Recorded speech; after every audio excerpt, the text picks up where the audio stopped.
Are you 65 years or older? Good news. Illinois has expanded its Medicaid health insurance program to everyone 65 and older, regardless of your immigration status.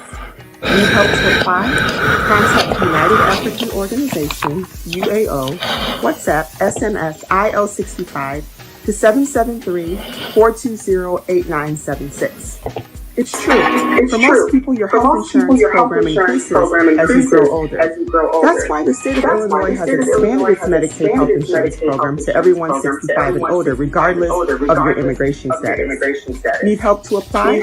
Contact United African Organization, UAO, WhatsApp, SMS, IL65 to 773-420-8976. If you are 65 years and older, there's one thing we can all agree on. Your health and well-being is important. Whether you are a recent green card holder or retiree, asylee or without paper, you're now eligible for the Illinois Medicaid Health Insurance Program. Need help to apply?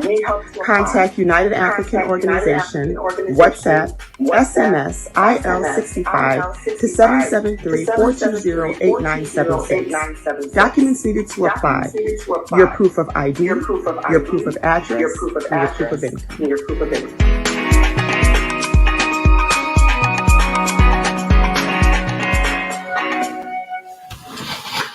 Hello. Welcome to the Ghana Agenda. My name is Alfred Amuzu. Today is January 22nd, and today's show is going to be a very interesting one. I'll be joined by my regular panelists, and I'll be introducing them shortly. If you haven't already done so, please share the link. Today we are talking about three things. We are talking about Ghana's economic, what we call debt distress woes. Why do we keep borrowing so much to the point where at this point, we are being graded as sort of junk debt, instruments out there. Some of our debts out there, for instance, the Eurobond market, if we go out there and you try, to either sell any of the Ghanaian-dominated dollar bonds, that people don't want to buy it. Why is that the case? So we'll be talking about that.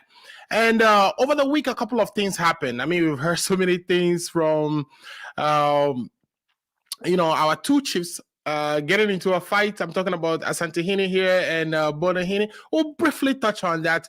But importantly, there was a blast in Bogosu, or a place called Apiate in Bogosu, where a truck carrying explosive that are used for mining actually exploded, killing about 17 people, injuring about 56 people. We'll talk about that as well.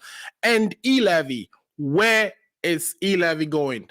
February 1st was the date chosen by the Minister of Finance for e-levy to be implemented. That day is fast approaching. We're about 8 days away from that day, or some 9 days away from that day. E-levy hasn't still been approved. There's still the impasse in Parliament, and it's causing people who loan money to Ghana to doubt whether, in fact, we are able to raise even $7 billion, 7 billion cedis that we are trying to raise through that process. And even if that money is enough to get it out of where we are in terms of our economic woes. Those will be the topics we've tabled and we'll be discussing today. If you haven't already done so, please share the link. I'm going to take a quick break, check the green room to see if my guests are situated, and I'll be introducing them so we can start the show. Please share the link if you haven't already done so. This is the Ghana Agenda, and my name is Alfred Amuzu.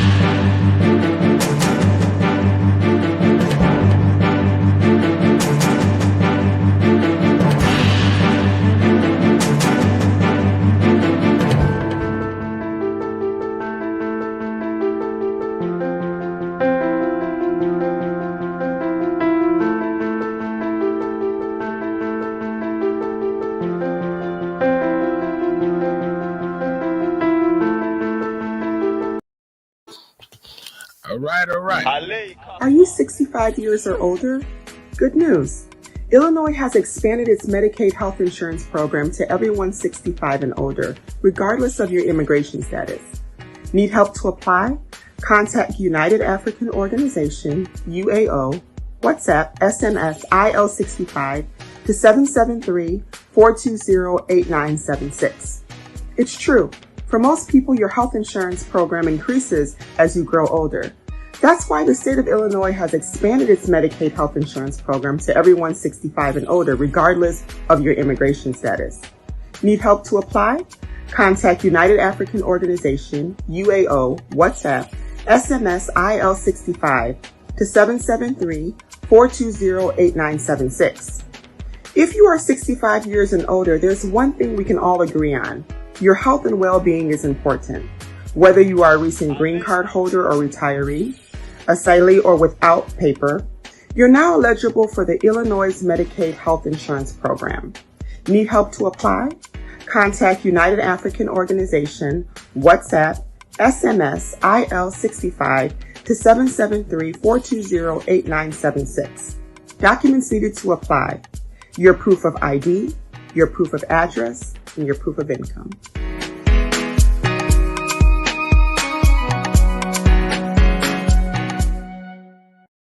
All right, so welcome back to the show. If today is the first time you are watching, this is a political show dedicated to issues occurring in Ghana.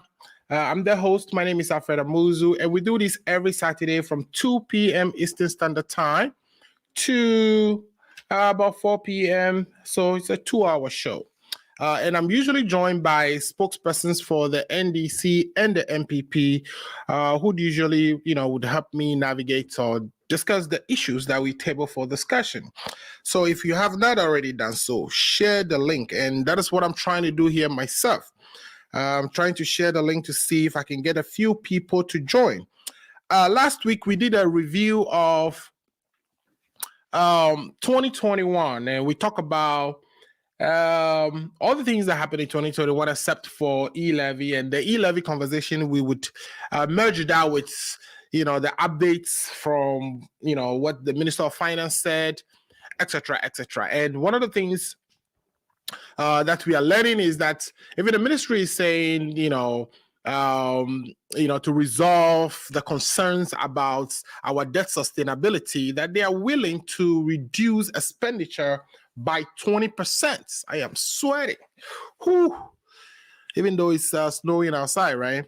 Yeah, so the minister is promising reducing expenditure by 20%. So I get the thinking that, if you could reduce expenditure by 20% arbitrarily, just because a rating agency has downgraded us our sovereign bonds, if you could do that, then it means you actually have room to actually reduce how we spend. And this should have been done long ago. It shouldn't be that we spend so much, in excess of our fiscal responsibility act. Of course, we suspended that, but it gave us the license to spend so much to the point where now we are in a distress mode where people are no longer interested in our or giving us money.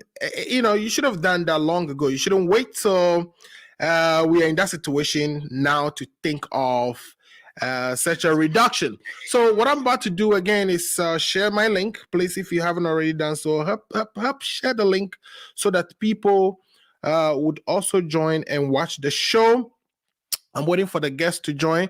Just to go over the topics quickly, we are talking about the economic woes that Ghana is currently facing. In other words, the fact that we cannot get our bonds, we cannot get loans when we go out to the markets currently, and that is a problem. It is a problem because you want us to have that ability, right? We've had these issues in the past to where we went to the IMF and got some relief, but okay, one of my guests, I guess, is struggling out there, trying to join. So I'll reach out to him quickly. So, Eben, if you're hearing me, you just click on the link that I sent to you and put your name in and join. So that's how you join the show, Eben. So, it happened to us in the past in, I think, around 2013, 2014, where we're having problems. So we have to go to the IMF. So the governments just have to make the decision as to whether they want to go to the IMF again and get some support, to kind of get us out of the situation we are now. Would they go to the IMF? That is the question. And people are saying because, they criticize the previous government as being incompetent when they went to the IMF. So it is unlikely that we will see this government go to the IMF. So we'll see, and I would ask that to the government spokespersons when they join. But in the meantime, please do me a favor and share my link so others can join us. So we are talking about that, the economic woes, the debt distress woes that we are faced as a country, and the fact that we are unable to loan or go to the markets and raise funds to support our economic growth and our expenditure. Currently, we are spending about 37 billion more than we are bringing in as revenue.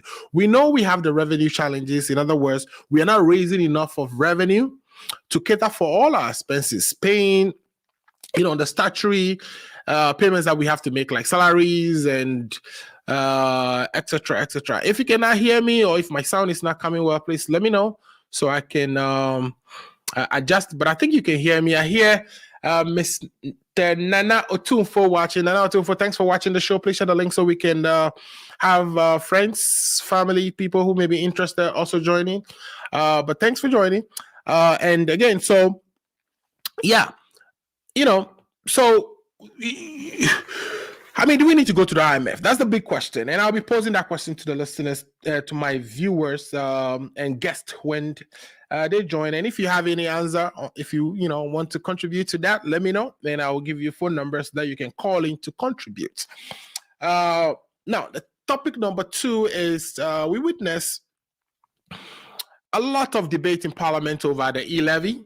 February 2nd or February 1st, as I've mentioned, is the date stated in the budget as the date that the e-levy was supposed to take off. Now, today is 22nd, which means we are about 9 days away from February. So what is going to happen? And, the minister is saying that his colleague ministers will be hitting the streets and selling e-levy to, in other words, discussing and explaining all the arrangements they are making, changes, tweaks that they are making to the e-levy so that it can be accepted by the populace and the taxpayers. We are waiting to see what they say. Some of the explanations I've heard so far today, I was able to watch Newsfile, and some of the explanations I have heard will be things that I asked my guest to help me digest and see whether some of those things are actually valid. Because they're saying that the economy is growing fast, and in a situation where the economy is growing, that they shouldn't be downgraded necessarily. So they are saying that Fitch is overreacting, that Fitch shouldn't have downgraded Ghana. Now, is that true? Should Fitch not downgrade Ghana because the economy is growing? What does the growth of the economy has to do with whether we are able to sustain our debts? Sometimes, of course, if your GDP is growing, you are able to tax more. Over the years, we've exceeded our revenue targets, which means that we've been tasking and collecting the money that from the economy. But when you have an economy that is about 70%, if you have an economy that is about 70% informal, then you can see a GDP growth and still not be able to tax or still not be able to raise the necessary revenues. Okay, so I'm joined now by Paul DeSoso. Paul, thanks for joining the show. You're looking good. Your camera is looking good. How's your week going? Thank you very much. My week is going very good, and I'm doing very good. Awesome. Unfortunately, today I have a program at 3 o'clock or 3:30, so I'll not keep long over here. But absolutely, it's very disappointing that Ifa is not here. He's making a lot of noise behind the scene. Yeah, I've come to disprove him, and he's not here. But anyway, I am here to do my work. Thank you. Absolutely. I think Ifa is going to join us at some point. I know Eben is trying to join. Dan had said he is having to do something for school, so he may not be able to join. But so we'll have you, Ifa, and Dr. To if we are lucky, because Dr. To also messaged me earlier to say he would join. So, as I was saying, just kind of introducing the topic for the day, the three things that we wanted to talk about, our debt issues, which is a major one. I know, we have the two kings fighting, Asantehene and Domahini. If we have time, we'll talk about that as well. But beyond that, e-levy is another big one. The dates for it to actually come into effect is approaching fast, and I don't know what is going on with that. So I'm, interested in what your thoughts are on how e-levy should be implemented, or is going to be implemented, or it should be discarded. Whatever you think, I'm interested in hearing that. And the last one is the blast that we saw over the week at Apiate or Bogosu, which is a mining town, absolutely devastating. With a devastating effect, we already are aware that 17 people have passed on. We have about 56 or so, 59 others injured and in hospital, recovering, etc., etc. We understand that the explosives that actually detonated belong to Chirano Gold Mine or Chirano Gold Company, and they were transporting it to the mines, and there was an accident with a tricycle, and the car caught fire, and that caused the explosives to go off or to blast, killing people and harming others, destroying the entire community. And we are even lucky that, in fact, it didn't happen in the main or major city, but every city is very important, right? At the end, we lost some Ghanaian lives, and the president has sent ministers to go look at the place, etc., to assess the situation for themselves. I'm sure some investigations would occur as to whether they were following the processes outlined in our laws in terms of how you transport these explosives across the country, etc. So those will be some things we talk about. Do you have any preliminary comments you want to make before we jump into the conversation? Well, thank you very much, Mr. Muzu, once again. And as I stated rightly last week, I told you that this NPP government are not in charge. They are not in control. They don't know what is happening.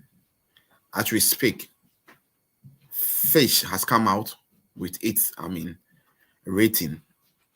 Also, Bloomberg has also come out, and other, institutions that look at, people's, economic performance figures have all come out with their rating. Let it be on record that this is the first time that Ghana has gone to B- under this super incompetent administration. We heard a lot of noise from these people saying that they are the best people. They have the economy, they have the people. And it's unfortunate today as we speak, Ghana is B- and being a negative rating, which tells you that Ghana's economic situation is not the best. Some of us have stated it here several times, and we've stated over here that, look, the finance minister and the NPP government are misinforming Ghanaians about the actual state of the economy. Why am I saying so? I'm saying so because when you look at the way things are happening, you look at the way money they've borrowed since they came into power. Right. As we speak, they've borrowed over 240 billion Ghana cedis just within these 5 years. And the question we ask over here, what have they used the money for? Anytime you talk about it, they will tell you they've been using the money for development projects. The question is, what are the development projects that they can pinpoint, that they can tell us that they've used the money for? Right. As we speak, the 2022 budget expected expenditure and expected revenue is supposed to be 137.5 billion. The revenue that the government can generate after taxes or putting all these taxes, increasing all these taxes and all those stuff, they're expected to generate only 100.5 billion Ghana cedi. The question remains is, the 37 billion Ghana cedi deficit. Where are they going to get that money from? Right. Support the economy. They should tell you that this is an economy that is broken. They should tell you that this is an economy that's on the verge of collapse. They should tell you that this is an economy that is draining down into the drain. And when you say it, the MPP communicators, people like Ifa and Co, will come and then disagree with you and try to say all sorts of things.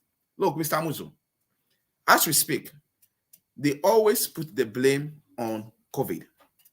And it's very difficult for me to understand. And I think Ifa have to come here this afternoon and explain to us, how come you are blaming your economic wounds on COVID, but just this week, you and I heard in the news that the IRS has exceeded its target for about 23%. First in history, for a long time, such a thing has not happened before. So how come that the IRS exceeded its revenue target set to him, and you, the same people who are making, a lot of noise, and then you are happy about it, you are taking the credit, and then the same people will tell us that the COVID is affecting the economy. That's why the economy is not growing. I just don't get it. I just don't get it. I hope they will be here this evening to explain things to us. Mr. Musu, let me give you some revenue versus expenditure. Figures since 2012 to date.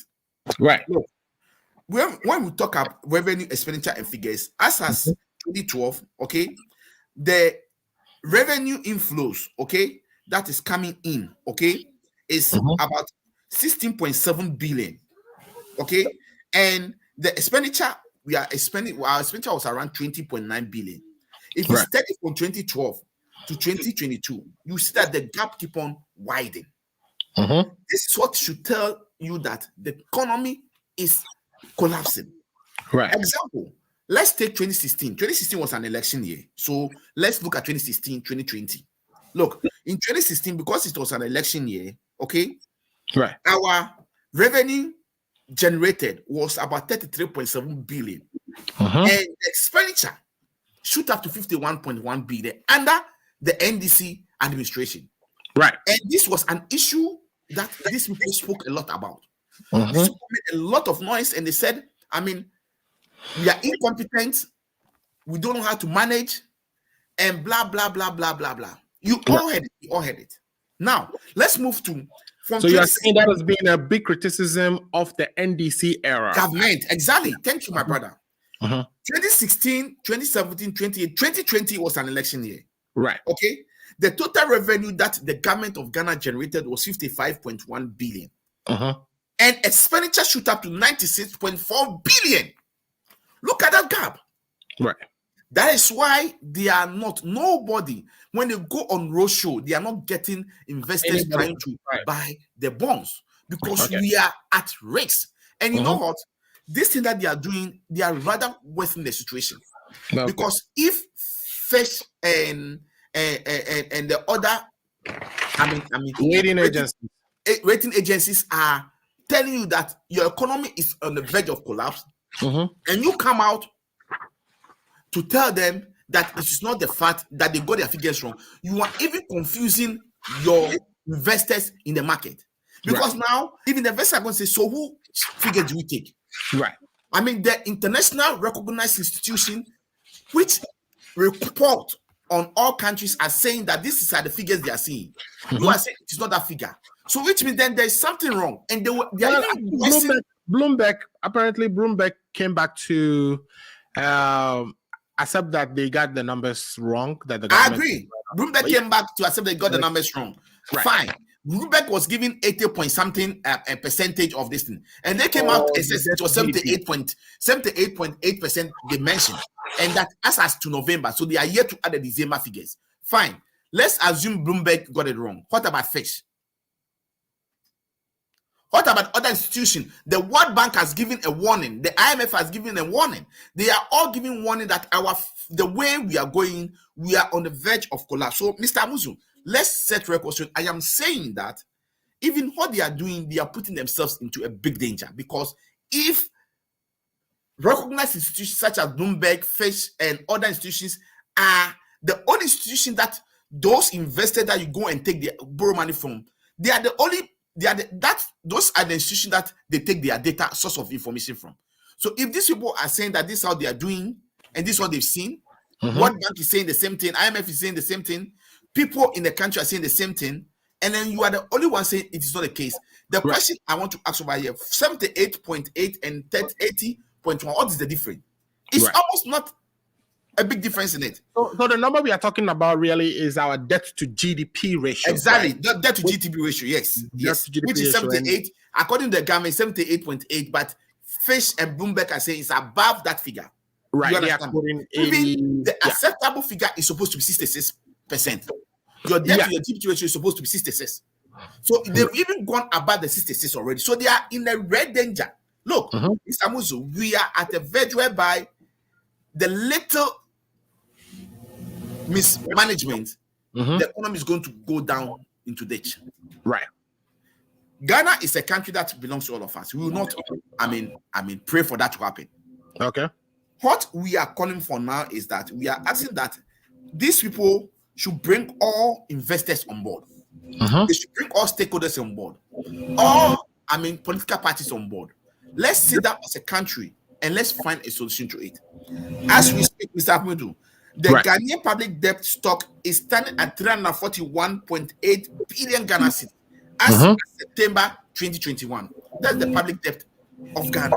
Right. And out of this public debt, this super incompetent government alone has taken over 240 billion Ghana cedi within 5 years.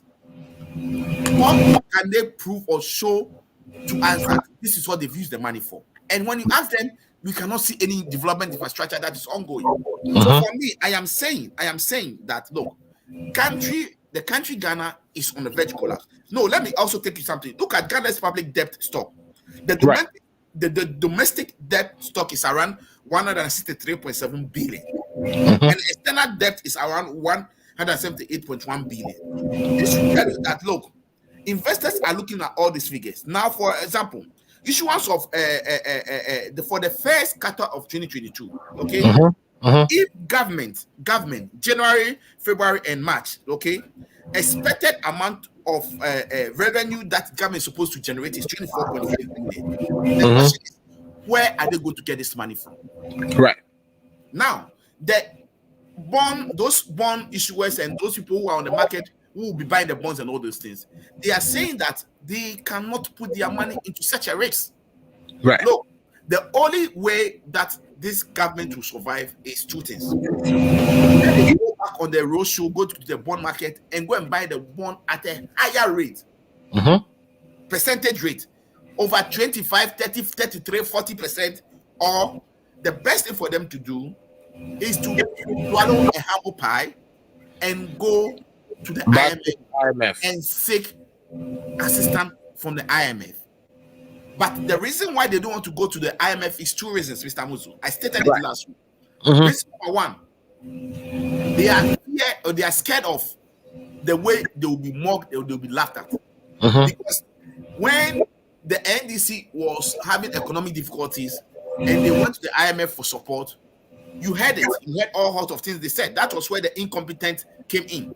That was where the man who claimed to be economic messiah has now run away, not doing the economy. He's now a digital man. The question we are asking is that why are they not ready to go to IMF? And there are two reasons. Number one, because of they are afraid that if they go to IMF, the figures they are churning out are not the actual figures. And before IMF is going to help you or is going to get into your situation, they want to go into the bottom. Audit you. They will look into your books. And if they give that opportunity to IMF to look into their books, things that will come out is going to shock all of us. That is why they are avoiding to go to the IMF. That's point number one. Point number two is because they think if they go to the IMF, Ghanaians will say that you are super incompetent. Because if you call some people incompetent, then you are super 2 square incompetent. That's why they are going to go to IMF. And that is the reason why they are trying to pass the e-levy at 1.75 at all costs.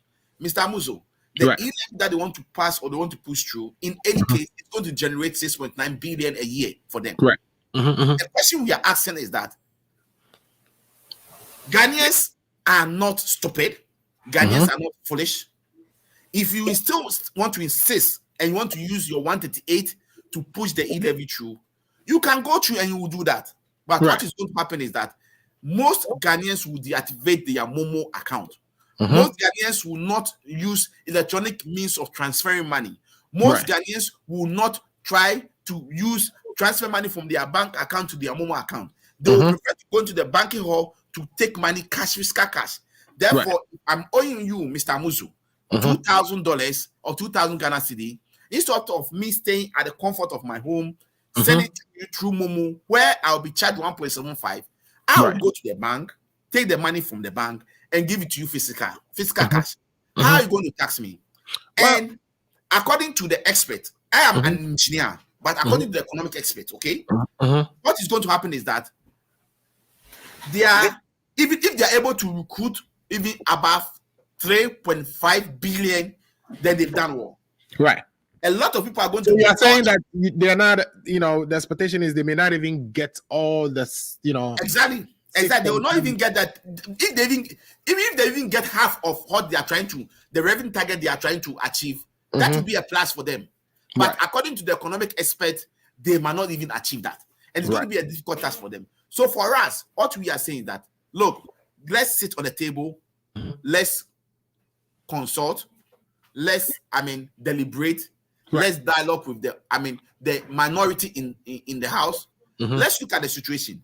There are a lot of ways that these people can generate revenue. That's 6.7 revenue that they are looking for.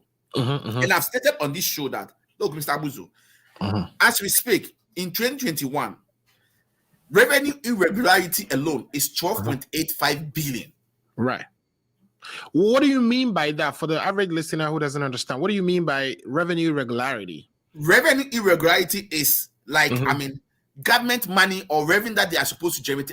Misappropriation of funds from the MC. Like taxes that they were supposed to collect that perhaps they collect, but it doesn't end up in the government coffers. Some of the taxes that they're supposed to collect, apart from that, some money that was supposed to be used for some project were misappropriated by government agencies and all those stuff. If they are able to focus attention to reduce the revenue irregularity, to maybe even reduce you down to bare months level. Right. That's 6.9 billion that they are looking for. They will get it over there, because if 1 year alone, revenue irregularity was just 12.85 billion, that's a lot of money. Right. That's about almost 2.5 times the money they are looking for this e-levy. Right. So if I were them, they should have sit down, formulate a strategy, come out and find out what are the ways and means by which they, as a government, can block all the loopholes whereby people make money or people are taking money that does not belong to them from the government coffers. One thing also they need to also do is they need to look at the revenue inflows from the port. Right. Look, Mr. Muso, a lot of time they have cronies in government, they have their friends, whereby when they ship things into Ghana, they are not paying the right taxes. Okay? They should look at all these things, and these things, when they do it right, this 6.9 billion that they are looking for the e-levy, all this money can be gotten from there. And as we speak, they said they've withdrawn the bench marking. The benchmark. And which is something that is going to hurt them. And what even is the most, devastating issue is that, Mr. Musu, we all live in, this country. America is a well-developed country. Look, as soon as I take off, I'm going for a program, a funeral. As soon as I take off, I hit the max spike, I'm going to pay road toll. Yeah. What is the sense in removing the road tolls and telling us that you are going to rather ask the people to pay 15% more when they are going to renew their roadworthy? The question we have to ask is, all those big trucks, all those big cars that comes from Burkina Faso, Ivory Coast, the neighboring countries, how are you going to tax them? And last, if I was telling you that they're going to tax a mechanic to tax them, but how efficient is that going to be? Right. How efficient is that going to be? For me, I think the removal of the road tolls was a wrong move. All they should have done, is number one, if you think where the road tolls are situated is causing traffic issue, just move them out of town and place them at where it not cause traffic issue. Number two, I was expecting them that they should have introduced an electronic form of payment, whereby, because according to them, the road to, they are making a lot of losses over there also.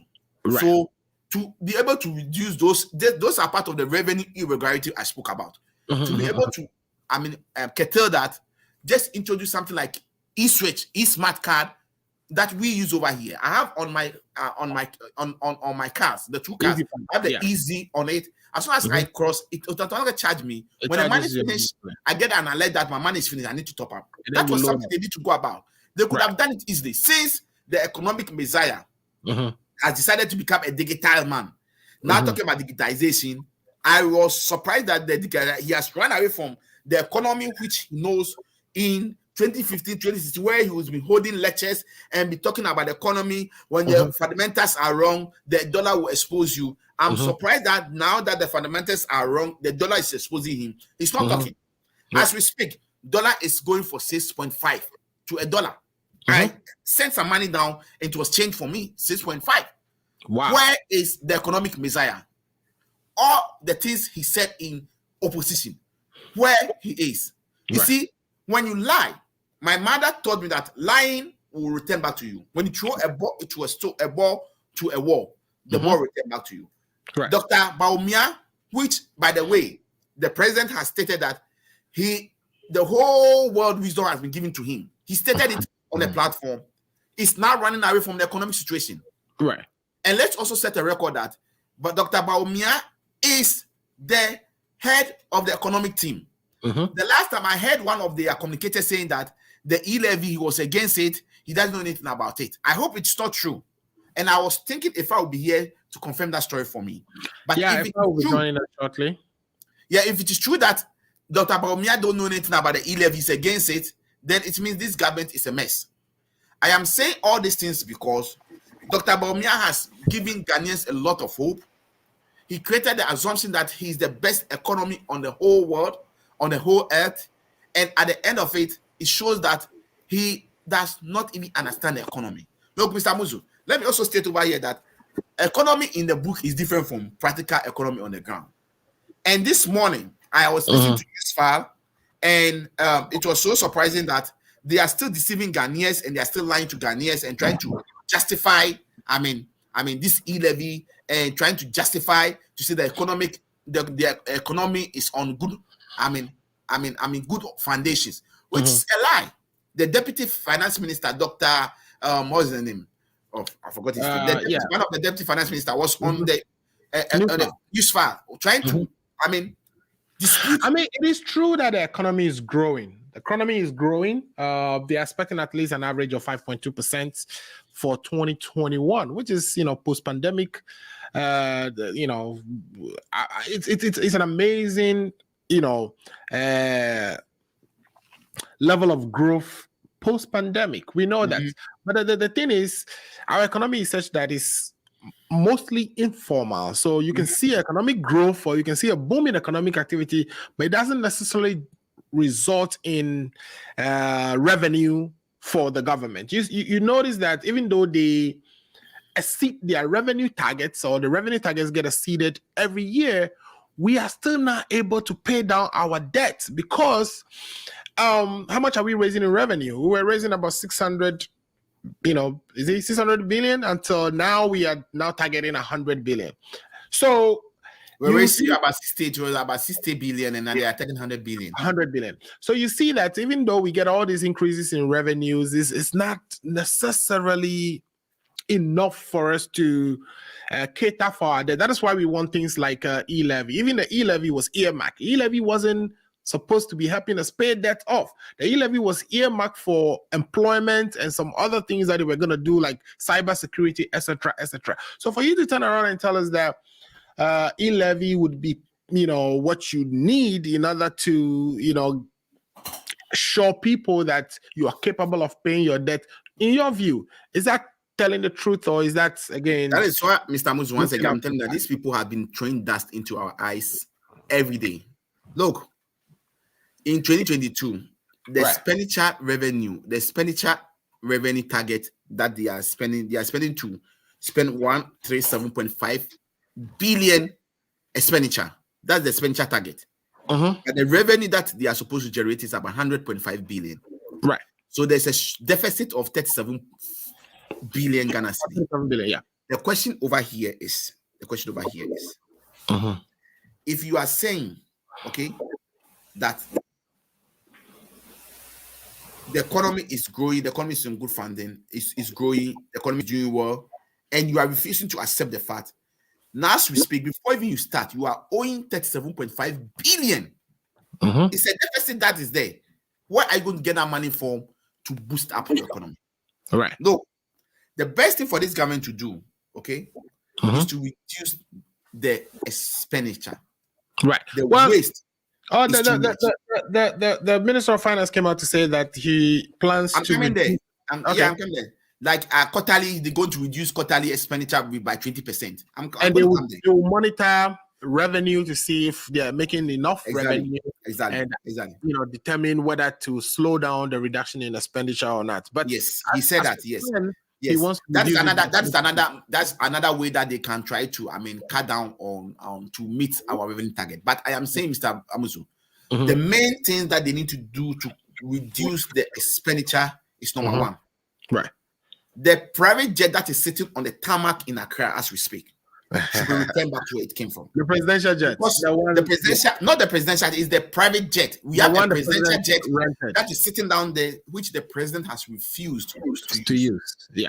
And they rather want to hire a private luxurious jet, which has a shower in it, and he takes shower with Sewa Bruni in the sky when they are in the sky. That is the jet he wants to use. To be able to cut down on revenue, the president should return that jet. We should stop spending unnecessary. That's number one. That jet should be returned, and the money that is going into the payment of that jet that has been leased should cease. That's one way of reducing revenue. Number two, they should also cut down on the waste in the system. Look, if the president is even going to commission a toilet, these people, they are known of commissioning toilets. That is their priority, that's their achievement. If the president is even going to commission a toilet, okay, you see almost 15, 20, Land Cruisers, V8 cars with the president. And right. All these V8 cars, don't forget, are being fueled with the state fund, taxes from the taxpayers. Right. If they want to cut down revenue, those are the things that they have to do to cut down revenue. Number three. Mm-hmm. So if they want to reduce expenditure, you're saying to reduce expenditure. Number three, the huge expenditure or the huge revenue that has been allocated to the Office of Government Machinery should be also looked at. Right. Okay. There are a lot of waste in the system. Until they are able to cut down on the waste in the system, they have no reason, they have no justification to tell Ghanaians to pay this e-levy. Mr. Muzu, I want to state over here once again that the good people of Ghana will resist this e-levy. But however, if they use their numbers in parliament to push it through, the consequence of it is that they will not meet the 6.9 billion that they are looking for. They might not even do 50% of it in the first place.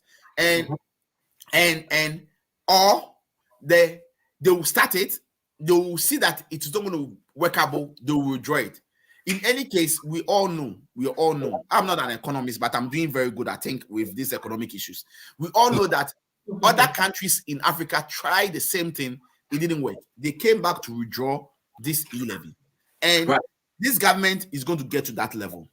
We are hoping and we are praying that if Parliament goes back on next week, 25th, when they go back, this issue will be tabled again.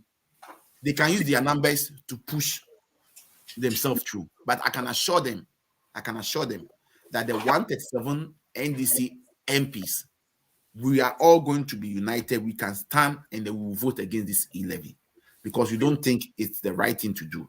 There are a lot of ways and means by which they can generate revenue. And this is not the way to do it. Already, the common Ghanaian is suffering. Baumia is suffering. Akufo-Addo himself is suffering. And my mother is suffering. Alfred, you are suffering. Ifa is suffering.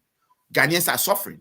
So there is no justification for you to add more taxes. Look, nobody loves paying taxes. And as much as they are going to increase taxes for people, people will find ways and means to dodge it. apart from this, Mr. Muzu, also let also be on record that government services, all government services will be increased with 15%. So, for example, Mr. Muzu, if you get a full, if you go and put your dead body in the morgue and you used to pay 1,500 for the body to stay in the morgue for maybe 1 month, you should know that you are going to add 15% to that 1,500. Mr. Muzu, if you go to the the register general to go and open a business, and you are supposed to pay 500 Ghana cedi for the registration, no extra 15% is going to be added to that. So for that, a lot of Ghanaians are not talking about that. But look, the economy is going to be more difficult for people to bear it. And I will just want to say, I'm not a doomsayer over here, but the truth is the truth. Ghana is going to go through a lot of economic difficulties this year and then next year, 2023. The only way we can salvage ourselves from this mess is that the good people of Ghana should be ready to vote back His Excellency John Dramani Mahama into power, so that we will come and take back the economy. Because they told us a lot of things when they were in opposition. Now you are in government. How come that you cannot manage this economy that you said you are in control? Yet is castle as you come there. Now, give us the money. Right. You understand me? This is so disappointing. And I just want to end on this note and say that Ifa and his folks, right, okay, they should once seek the interest of Ghana and stop doing propaganda. For once, they should seek the interest of Ghana. They should speak truth to power. I know they've gotten some briefing from the Jubilee House, and that's what they will come and chant over here this afternoon, even if they join them. The meeting. I'm not expecting them anyway, because if I cannot come and say anything, there's nothing you come and say over here. There's nothing he can come and say to defend himself. So you're saying the briefing they got is you're saying the briefing they got is not to come on shows and talk about things or to address this issue? You think that's the what briefing it is? they get from Jubilee House is to come and throw dust into our eyes. If I will come here, or whoever is going to join will come here and be throwing dust into our eyes. But the question the question over here is that these people are super incompetent. I've given a lot of economic figures. I've given you the reason why people when they go for roadshow, they don't get people subscribing to their bonds, because people are scared that if they give them this money, they will not get their money back. And Mr. Amos, don't forget that they are claiming they are paying the loans that they came to meet. Okay, how come that you are paying loans you came to meet, but the loan keep on increasing? I don't get it. Maybe Dr. Atu, who speaks for them, maybe will be able to explain it to me. I am saying this afternoon that the NPP, they failed and they are going to continue to fail, and this is what is going to happen. Until they are able to come out to tell us the truth, they should not expect the minority to support them to pass this wicked and this draconian e-levy taxes. Thank you. All right. Thank you so much. On that note, let's welcome Dr. Ato Kwame-Danso, who has been missing in action for at least a week or two. Doctor, welcome to the show. Thank you very much, and greetings to you, Paul, and yourself. Thank you. And Dr. Ato got briefing from the Jubilee House, so let's listen to it. Well, Dr. there you have it. My understanding is you have a briefing from the Jubilee House. What is the Jubilee House saying concerning the fact that, you told us you are meeting your revenue targets. So if you're meeting your revenue targets, good. You've targeted, you wanted to make 100 or whatever billion cedis a year, and you are meeting that. That is wonderful. So what do you need e-levy for? Which is the second topic we'll talk about. But the first thing, the thing we are currently discussing is, how did we get ourselves into this point where countries, investors are no longer willing to lend us money, are no longer willing to buy our bonds? They are saying that we have piled on too much, that they are afraid that a time will come we will not be able to meet our interest obligations, let alone pay the principal back. What are you hearing from government or from your circles? So, like we've discussed this over and over again. We've discussed that government is paying. We are not even paying our interest. All we are paying goes towards amortization. Correct. So I agree with you. We borrow so much money, so much that we are unable to pay. Then it would be very interesting that you would think that NDC, and I wish I would have heard what Paul would have said about how the debts Akufo-Addo has really incurred towards this country. Mm-hmm. I mean, there's no running around it. This government has borrowed too much money. Right. So that's why there's a need for government to find ways, innovative ways to collect monies to be able to pay to offset these loans. Right. And look at what's happened. E-levy is not going to be, and it's sad that government did not have a plan B. Because you think that, okay, if most Ghanaians are saying we don't like e-levy, what are the other alternatives? What are the other options? Yeah. Yes. It's like e-levy or bust. Yes. You know? Yes. Which is a bit disappointing, right? You would think there would be other options on the table. It's not only e-levy. And the argument being made is that there's about 900 billions being transacted or moving around, and the government won a little piece of it, just a little piece of it, just 1.7%. And I'm like, okay, the money moving around could be capital, it could be savings, it could be all kinds of, funds that are not necessarily, payment for business transactions. So why would you be interested in taxing people's savings when they move it? Why would you be interested in taxing capital when you are what we call a supply side economics, when you are one of those economic ideologies that wants to actually invest in the private sector? Why would you tax the private sector's capital by this e-levy thing? So, like I said, the government thought that, saying that, we have abolished the toll tax. Right, the toll levy. Levy. And then bringing the e-levy, we would say, okay, maybe they're giving us this. And then, so there was no planning. There was no, like I said, there was no plan B. So right now, I mean, to say that this government has borrowed a lot is a no-brainer. We all know that. The NDC and Paul, my friend, has been saying this almost every day. He finds a way, every topic you try and chip that in. Akufo-Addo was borrowed so much money. Right. What is the plan? I know Paul last year, 2021, he came up with plans like the president cutting costs. President not using those private planes and stuff like that. Those. But we also need other plans. Right. I mean, cutting down government expenditure will save us some money. Okay. We'll not be able to pay how much we owe. Yeah, because we need 37 billion cedis to actually run the country for just this year alone. We need, in addition to the revenue we are getting, we need 37 billion cedis more. So even if we are getting 7 billion from e-levy, we still have a gap of 30 billion that we need to go and find somewhere. And that is the issue. And like you said, if you're saying that there's 9 billion out there that you want a portion, we're not able to pay our debts. Right. They will not be able to pay our debts. So what is the government doing? So actually, for the first time in a long time, I agree with Paul in the sense that this government has borrowed so much. I disagree with him in the sense that he doesn't come up with other ways aside government cutting our costs to be able to pay all these debts.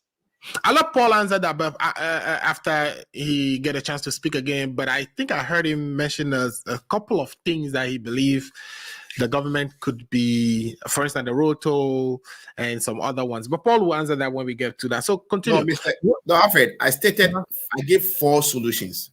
Right. The first solution is to reduce unnecessary spending. Example, the jet that is sitting on the timer that we are paying $15,000 an hour for it. Right. Should be returned back to where they came from. Right. Number 2, when this Anchor and Dr. Ato's government is known of commission toilets, that is their expertise. They are very good in that area. Okay. They should stop following the president with 15, 20, 25 V8 vehicles when he's going to commission a common toilet, which can be done by an assemblyman. Right. They should stop those ways because all those V8, they forward them. Number 3, I am saying that with the revenue irregularity that is going on last year alone, 2021 alone, the revenue irregularity was 12.85 billion. Right. According to the Auditor General's report. I am not saying it. If they can find ways and means to block all those loopholes whereby people are misusing government money left, right, center, forward, which is leading to this huge revenue irregularity. If they can look at that. And the last solution I propose over here is that they should reduce the amount of money that is sent to the Office of Government Machinery, because all this money is going there and they're just going to waste the money. But the Office of Government Machinery has several institutions, like even I understand the scholarship. The same government machinery under the John Mahama have different organizations under them. But the highest ever that has been allocated to the Office of Government Machinery under the S.Y. John Mahama government will not exceed 700 million. These people are taking into the billions. They should cut down on the expenditure over there. As we speak, at Mahama's era, the maximum number of, people we have in the presidency working is around 670, if my memory serves me right. But these people is hitting almost 1,200. What are they doing over there? Job for the boys. They should reduce all those things, and those monies can reduce expenditure. And when they reduce expenditure, it will help in closing the gap of the 37 that was billion. supposed to be a quick response to Ato, but I think you've taken it over. But Ato, finish land and then. Yeah. Yes, I concede to all these points. Like, government can do these things to cut down, but he's not talking about how to raise revenue. That is where I agree with Dr. Bawumia in the sense that coming up with an organization where we would at least like in the US, it's like right now every transaction you do, it goes through form of a system. So the government can tax you. As of right now in Ghana, I think we only taxing about 12%. I mean, how can we move on as a country if you're collecting tax from only to 12% of the population? Then in that sense, my friend is not coming up with solutions. But you're saying when you say 12% of the population, you're talking about direct taxes. Direct Direct taxes. taxes is 12%. Mr. Muzo, Everybody's paying that. we tell Dr. Ato that they said we are incompetent. We will not give them solution. They said we are incompetent. So if we are incompetent, we are okay. They should find a solution because they are experts. They said they are competent. They should find a way. When you say that, it's not being fair, right? Because the NDC, when they were in government, faced with this energy situations, brought about ESLA, right?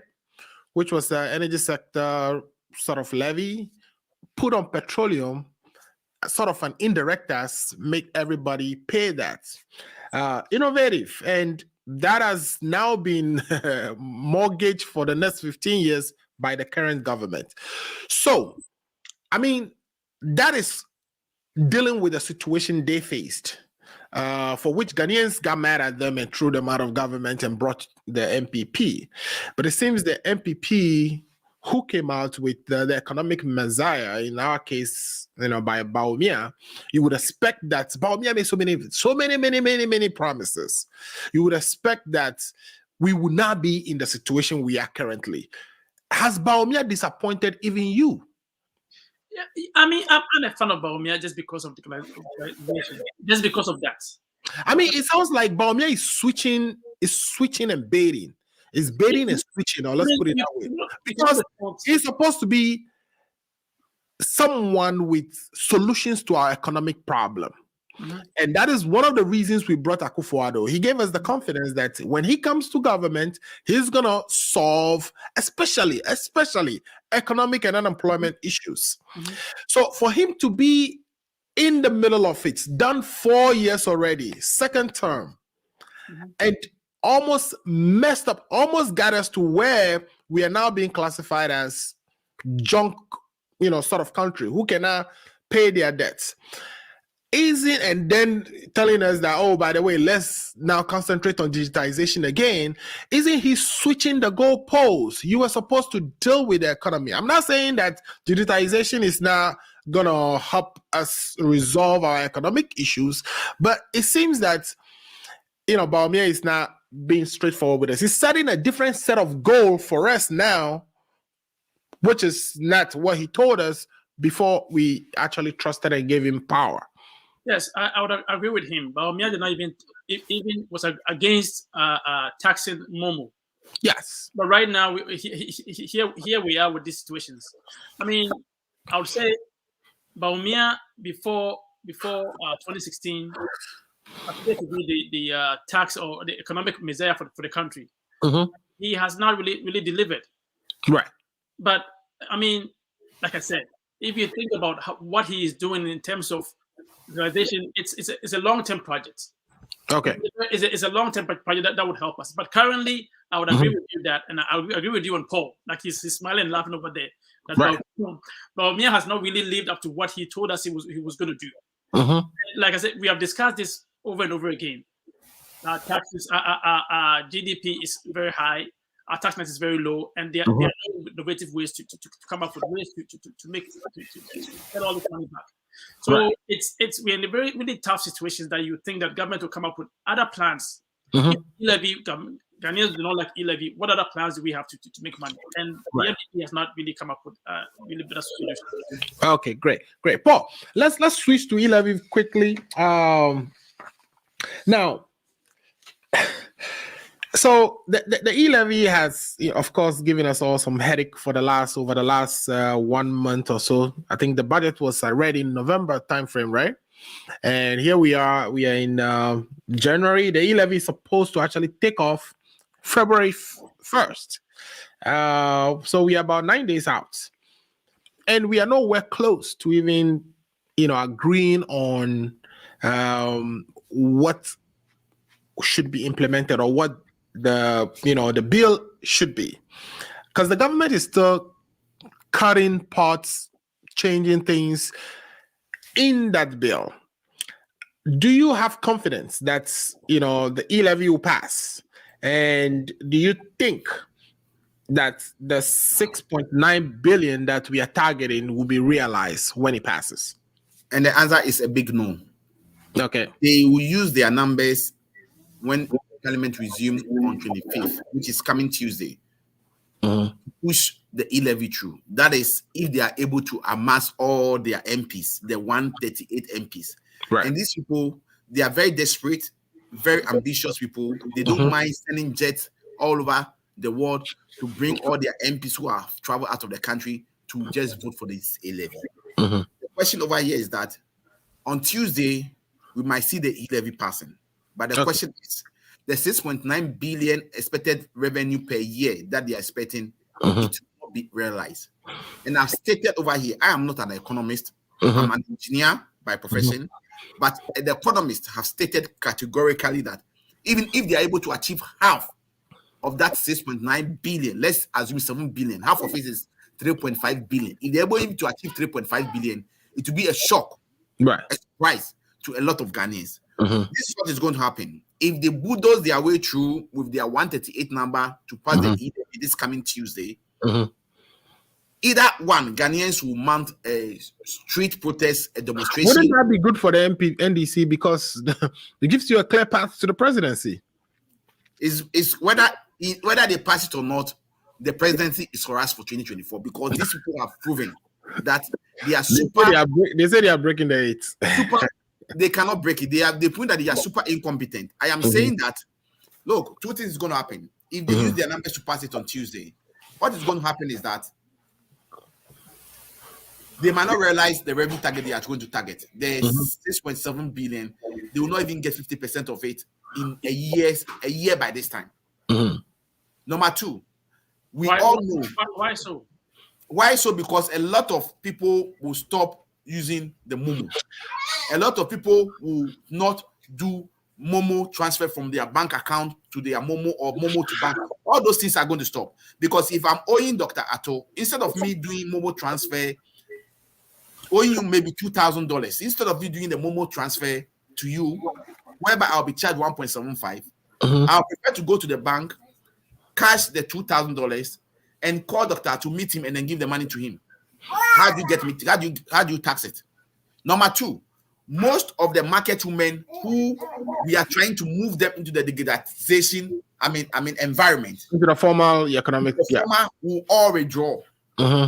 Okay, now the market woman who you are trying to convince to move to the digital world, and you've gotten a percentage of them into move using the Momo, and if they get to know that if they are, going to invest maybe 10,000 Ghana cedi into a business, and if they have to do transfer at the end of it, no, you'll be taking a lot of taxes from it. They will not even use the platform. What I am saying, Dr. the experience we've seen in other countries doesn't. Exactly, that's what I'm coming. What I'm saying, Dr. Ato, is that the usage of Momo will reduce drastically for about 50 or even more than 50%. And it's a known fact that they introduced this thing in other countries, they did not survive. But to withdraw it. For instance, Congo, right? Not Yes. Congo, Uganda, which still has one in effect. We know that when they introduced the transactions rates fell. Of course, people stopped using it for some time. But they all came back because the convenience is unbeatable. Yeah. You really are not going to be drawing cash all the time, right? So the initial impact, of course, is going to be felt where there will be a lot of people now using the platforms, but it will eventually come back. And this is what the government is counting on. No, it's not going to happen in the case of Ghana. You know, Ghanaians are very, difficult to adopt to change. You know that. Correct. And if the common Ghanaian move from an environment where the common Ghanaian knows you are going to tax him or her, you prefer to give that money. Okay? The inconveniences that you think you are going to create is nothing to them. In the first place, the technology is not evolving in our country. Right. Let's not forget that we are a developing country. We are not a developed country. Just like America, whereby we all depend on technology. We all depend on, systems to make things easier for us. Look, most of our people are not tech savvy. Right. Apart from that, if they get to know that you are going to tax them more, if they use that Momo platform, they will not even use it. And use something Exactly. else. So I am saying that the government will see a great drop in reduction of the Momo platform. The reason why they are seeing a huge revenue transfer on the Momo platform is because of COVID. When COVID came, people have to be restricted. People have to, stay home. That is why a lot of people have to move on to that platform. Now that the Momo, now that the COVID is, the surge is coming down and all those stuff, these market women who prefer to do business the traditional way, they know it. And I am saying over here is that it has been tested in other countries. It did not survive. They withdrew it. This government, the best thing for me, if I were to be them, I was advising them, would do is that, look, sit down with all stakeholders, bring all CSO, market women, people on the street, the opposition, the clergy, bring everybody on board, sit down, brainstorm, that is the word, and find out the best way you can go about this. In any way, I would have started from maybe 0.5%. And the minister was telling us, I think 3 days ago, that the telcos have accepted to reduce theirs by 0.5. Why wouldn't you also start from 0.5? So the telcos reduce 0.5, you put 0.5. Is that not 1% for you? Then they are thinking, how much are they going to make from that, right? Because they are targeting 7 billion. It's better for you to start and then see the way it's going to go. Right. And then as time goes on, you can look, Ghanaians and human beings in general, and the way we think, the way we behave, the way we adopt to issue is simple. When you introduce this thing at a very low percentage cost, as time goes on, 6 years to a year, you increase it by maybe 0.25%. By the time you realize, if you get to the 1%, the Ghanaian will not even realize that they are paying that huge amount, because they have gotten adapted and they have gotten used to the system. You understand me? For now, I am saying, and Dr. Ato will come back in a year's time to tell me I was right. They will lose that revenue. They are not going to make 50% of it, number one. Number two, a lot of people will find other ways and means to transfer money from to.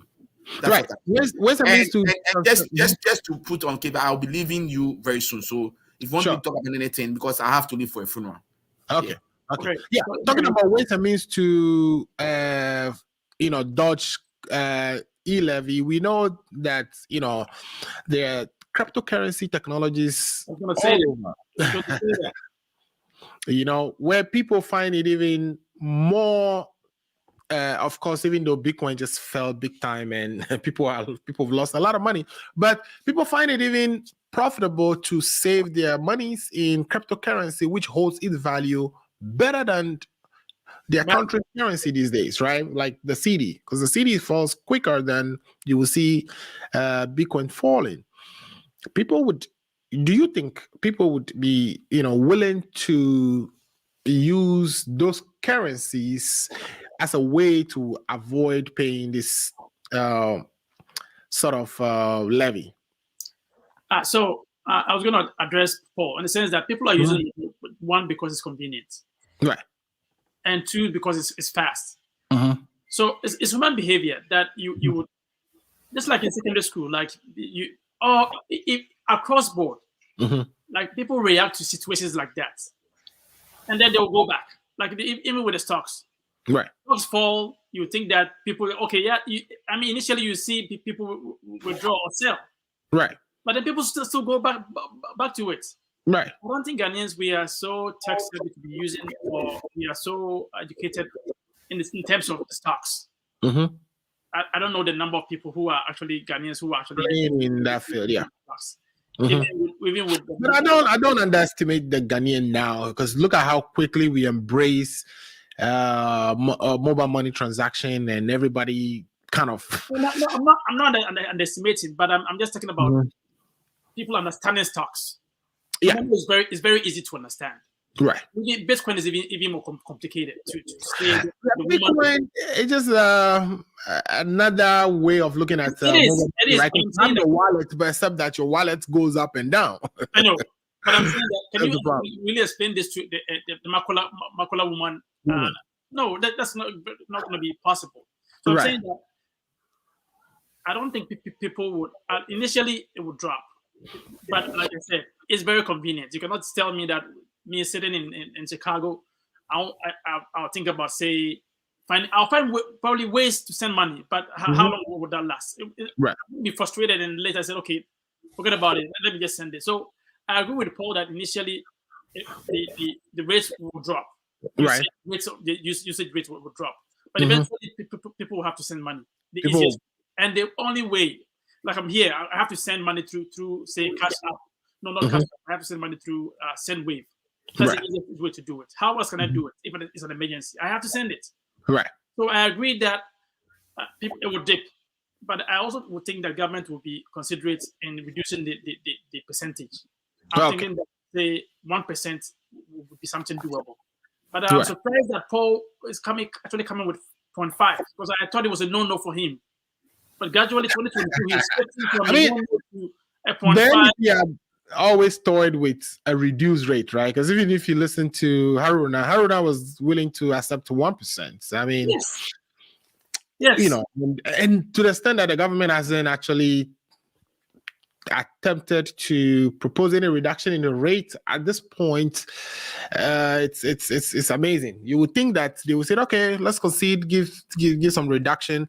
But instead, they relied on the telcos to reduce theirs, and they are sticking to the 1.75. It's be interesting to see what the discussions are on. Is it Monday or Tuesday when they come back? They come back on Tuesday. Tuesday. Let me set the record straight. Dr. Atu has misquoted me over here. Yeah, I was the one saying that it will reduce. He is saying people will leave completely. Is that what you're trying to clarify? Yes. So, Dr. Atu, I'm saying that I'm saying that if I were to be the government, I didn't say the NDC. I said if I were to be the government, I'll be looking at starting at a lower rate, maybe 0.5.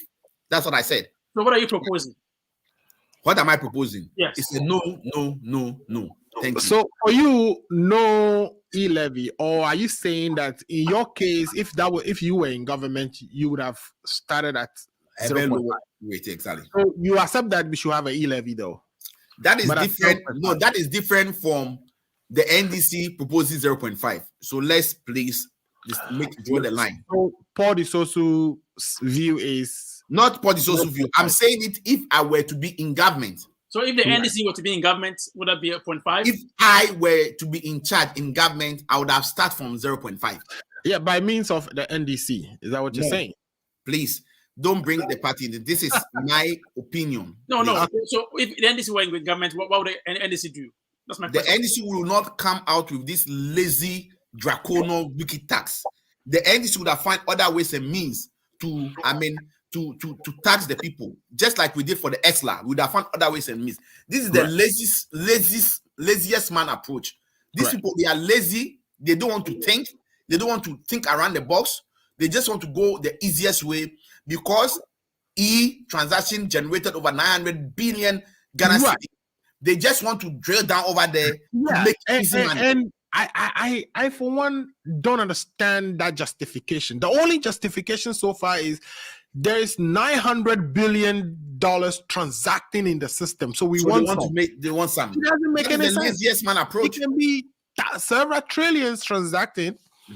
Doesn't mean you should get some. And Mr. Musa, I'm saying that they saw 900 billion transaction in the electronic transaction transform because of COVID. People were scared to go to people because of conveniences. That's why they are saying that. I'm saying the justification is crazy. The fact that there is 900 billion. This should tell you that we have the men. I mean, yet it's Castle come the end. This should tell that they lied to the good people of Ghana when they were in opposition. But Paul, if you remember with BATS, it was the same opposition. People had demonstrations, like you're saying, people would demonstrate and stuff like that. That would not go anywhere. And I feel like if the NDC come in 2020, 2024, they're probably going to come and increase this amount. It's like we saw with BATS. So I mean, the NPP, I think the government can actually increase the VAT rate if they want, right? Exactly. Yes. Look, Mr. Amuzu, I am not here. I am not going to sit here. I know, Mr. Amuzu, I am not going to sit here to propose how they can tax. I'm not going to do that for them. They have the men. They should get their men to work. I'm not here to propose to them. So, Dr. Tori, if you look at it, the government can actually easily do that. To come and sit here and tell us that we are not providing solution. I'm not here to provide solution to you. I am here to punch holes into economic policies. That's how come an NPP won, because Baumia produce solutions. And they were fake solutions. They happen to be fake solutions. All of a sudden, that he threw dust into the eyes of the good people of Ghana. You have said it on this show yourself. But I'm saying that if the NDC would not come up with solutions like that, what is the alternative? It's weak. Right. That is why when you look at our 2020 manifesto, is the best manifesto ever. We have a lot of ways and means that we are going to generate revenue, that we are not going to depend upon or put more taxes on people. It was in our manifesto. That is why in 2020 election, the manifesto of the NDC was the topic in town. The NPP never spoke about their manifesto. I know, I'm saying that there's no point in having the best manifesto if you are in opposition. It doesn't make sense. We are in opposition because Nanado draconally and mysteriously took power by force with the help of Jade Mensah and the judges at the Supreme Court. By the way, to rig the election. I hear there's a petition for Jade Mensah's removal, which saw a couple of pages missing. Perhaps that could make good discussion next week. Okay, let's go to the last topic quickly so that Paul can leave for the funeral. On January 20th, which is 2 days ago, we heard about a blast at Apiate, a small town near Bogosu. It's a mining town in the western region of Ghana.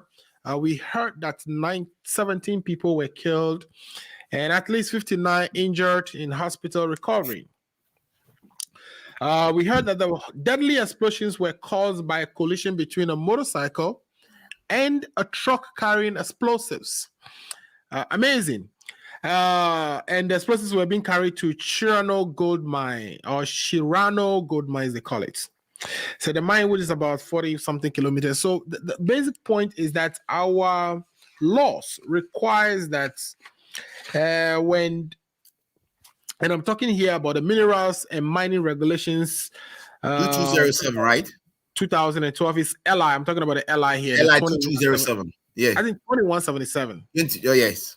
2177. Mm-hmm. It states that that when you are transporting explosives, that the explosives must be transported in an authorized vehicle as approved by the chiefs of mines or the chief inspector of mines. The vehicle must have a police escort at all times, and the vehicle must have a certified blast man. Okay. So the question is going to be, whether all those conditions were met. And not only that, but it seems that we are not very careful with safety all the time. You see the road accidents, the freak road accidents we witness all the time. You see, how we don't maintain. For instance, I mean, I'm sure this thing has this transportation of explosives has been happening, and perhaps the blast masters have not been following these vehicles for a very long time. So some of these things were just in the making. They were going to happen anyway. Let me start with Paul before you can leave. Paul. Mr. Musu, yes. Thank you very much. And I'm going to just do the quick submission. Quick. I'm going to do a quick submission and then I'll leave. So, I mean, it's unfortunate that, we have lost a lot of people, a lot of Ghanaians have lost their lives through this, process. The question over here is that we should not, shield anybody. The government of Ghana should do its work. We should, set up a full-scale investigation and make sure that, all safety requirements were met. If they were not met, whoever is found culpable should be punished, because this is very, very sad. The whole town wiped off. I saw the video. It was very emotional. It was very, very emotional. The whole town was wiped off, and this is unacceptable. So I am saying that, where all the safety rules followed, the truck that was carrying the explosive, did you put on them the warning danger that this explosive danger, stay off? Was it escorted with a motorbike, a motorcade? Did the police escorted it? Do they have an explosive expert on board? I mean, as you said, the vehicle which was carrying the explosives, is it the right vehicle? There are a lot of questions to be answered. We are not going to jump into hasty conclusion. Let's wait for the security agencies to do the investigation, and when they come out with their findings, okay, we can always comment about it. But I want to use this platform to send my condolences to all the people who've lost their family. I think I learned about 70 people passed on, and over 100 and something people got injured. Some people are still in the hospital. We are asking the good Lord to provide them with, health, good health, to, speedy recovery. And those who didn't make it, we send, our saddest sympathy and condolences to their families and their loved ones. It's so sad. I hope the government of Ghana will put steps in place, effort in place to support these people. Saying so and saying this, it's also on record that this same company that is involved in this, this sad event was called out by the Minister for Interior about 3 years ago. The question is, when the Minister of Interior has the cause to raise issues with their safety procedure, was something done about it? We want all this information out. I'm not going to jump and then take the politics over here and then attack the MPP. But of course, this is a non-political issue, right? Exactly. It turned out that the Minister for Interior's concern raised when he visited their mining site, whereby safety gears were not provided and all those stuff. It turned out that they did not, follow up with you to make sure that they follow safety regulations and this didn't happen. Then the Minister for Interior has a lot of questions to answer to. And before I leave, my people are here. Before I leave, I just want to say that, let's serve this notice that I knew Ifa will not be coming here today. I knew Daniel will not be coming here today. They sent our good friend, Dr. Ato, because they know Dr. Ato. I'll be very soft on Dr. Ato. That's why they sent Dr. Ato, because they defend them. But all the same, I'll let Dr. Ato go. I'm not going to be hard on Dr. Ato. But let's set notice to Ifa. The bragging he has been bragging on the platform behind the scene. He's not been bragging over there. When he gets to the D-Day, you run away from the show. I am here and I've come to prove figures. I've supported figures and I've supported with data to let you know that this government is a super incompetent government. And upon this note, I just want to thank all of you, your listeners, your viewers, and then Dr. Ato for having me on the show. I really appreciate it, and it's an honor. Thank you. Thank you so much, Paul, for joining and the good submission. Enjoy the funeral, and we'll see you again next week. Dr. Ato, so our thoughts and prayers definitely with the families, but the way we do things in Ghana sometimes cause for concern, especially things that are things of this nature, where explosives. We are talking about an accident between a car and a motorcycle. I don't know how, the speed, I don't know the circumstances, but, yeah, we all expect the investigations to conclude and steps to be taken to kind of make the implementation of the rules we have on our books. And that is a big problem too. Implementing the laws we have on our book is just appalling if you look at all the sectors across the country. So, with something like this, what do you say to the people, of course, because they are currently mourning, and perhaps to the government, what would it be a little advice or, caution that you would have passed on to the current management of our country as to how they deal with something like this? Brother, this is the situations that I get so upset about. Yeah. Ghana. I mean, we have the laws, but we don't follow the laws. We don't follow them. I mean, if you look at the havoc or devastation created by this explosion, I don't think it's only. I heard the Minister of Information say on CNN only 13 people. I don't think it's only 13 or 17 people. I mean, if the whole town is gone, right? The whole town was wiped out. Yes, it looks like a war zone. It is, and it gives me shivers to even watch that on TV. It's. I'm like, is this Ghana? It's very disheartening, and the sad part is these are people who have no government jobs. They go to get public farmers. Right. That's the sad thing about this. What we are describing is you in your house. Nap, all attending to your kids. Before you know it, a big boom and the whole town is wiped off. It is sad. It is, and like I said, we have the laws in Ghana, but we don't follow them. I mean, in this country, I don't know if you know. So the reasons why, if you go to say a populated area, the gas is expensive is that they have to pay so much taxes in those areas. So you go to say New York, center of New York, you're paying for gas. It's very expensive, but they're paying insurance on all those areas. But if you go to a less populated area, gas is cheaper. Right. Even on our roads, there are some roads that you cannot have a tipper truck on those roads. Right. There are roads that they have to follow two lanes, and they follow them. Right. It's sad. I mean, if you watch the pictures and you watch the videos, you cry. It's sad that, like I said, these people are not even government. They are not even enjoying. People say the cake. They are not even enjoying anything from this government. They're not even enjoying the crumbs from the national cake. Yes, they are not part of the national cake. I mean, so, and like I said, there's always a precedent in Ghana. You remember that Malcolm case that we had people die? Yes.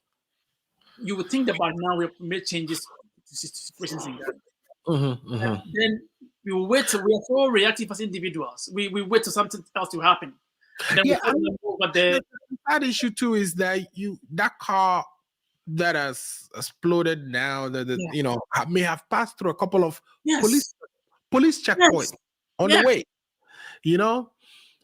and nobody is paying attention. What are you carrying? If the police saw passenger cars, they are busy on them trying to extort money out of them. But with something like this, you are not checking to see if there was an accident and there is a blast master around, he would have known how to kind of put out the fire or detonate some of the bombs before they, or kind of, render the devices inactive before they go off. But it appears to me, that those boxes were not checked. I don't think there was an escort at all, because my understanding was the driver actually, when the accident happened, the driver, knowing that there's bomb on board, run into the village to tell people to run. Oh God. Yeah, that's what it was disclosed on Newsfile today, and it's amazing that. So what that tells me is that, one, there was no police escort. All right. No. Two, there wasn't a blast master following this vehicle. And though this is a private entity, it's a mining company, it's a private company, the government still is responsible for enforcing the rules and the regulations. And, again, aside as again, like I said about the fertilization, the people who have died that we may not even find out that they're even part of this, because there's no record. Right. I don't know how our government in Ghana will be able to account for the death in this situation. It's like, it is so sad and so. So you think they may even be minimizing the number because yes, the minister is saying 13, but obviously he said on CNN today. I watched that 13 people, but they are saying 17 people. Right. In the news, it's 17. Yes. I'm reading here that 59 are injured, but some are quoting more than 100. Yes. And you can see, if you look at the picture, some of the people were buried. A whole family gone. So, you know, if somebody's shredded into pieces, you can't count. You know, it's hard to tell. You know. This situation, although we are reactive, should alert governments into other agencies too, so that we follow procedures and protocols. We don't have to wait till Malcolm happened. Like I say, right now people are even building in Ghana that people just building anywhere without any code, without satisfying the building codes. We are going to wait till June, July, and then it's going to be flat, and then you're going to have you reactive. Not more will go, and then we're going to cry. It's like every year is the same thing. Cricket's chirping every year. Cricket's chirp all the time, and then we come back to the same thing, talking about this over and over again. When are we going to learn as Ghanaians? Right. Sometimes it's difficult being a Ghanaian, being an African. It's like we learn all these things over here. We go. Some of these ministers have all learned in this country. In this country, a friend of mine actually was an MP. Today, I was looking at his page, and he's showing a project that he's doing in his community. I think Fadama also in Accra. He's laying gutters. All right, so small gutters, and so I think he's doing something good, right? Yeah. But I think about it, and I'm like, you know what? Why is the MP they're laying these small gutters, and why is that not a national agenda? Yes, that plans the whole Accra? Because every year we go through flood.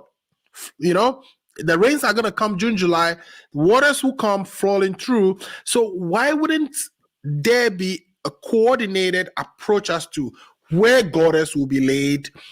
You know, how big they should be, so that it's not one member of parliament trying to impress his people by laying some small gutters there, which when the floods come, you see they're all buried. Yeah. You know? And Paul, going for that, I think as an agenda platform, we should also come up with some of these, just political, but some of these developmental issues that we can discuss in every sector of the economy, so that we can hold government accountable to make sure that the procedures are followed. Because we don't want to wait till, say, July, and then something happens, and then we're going to come up here, not more go over the president will.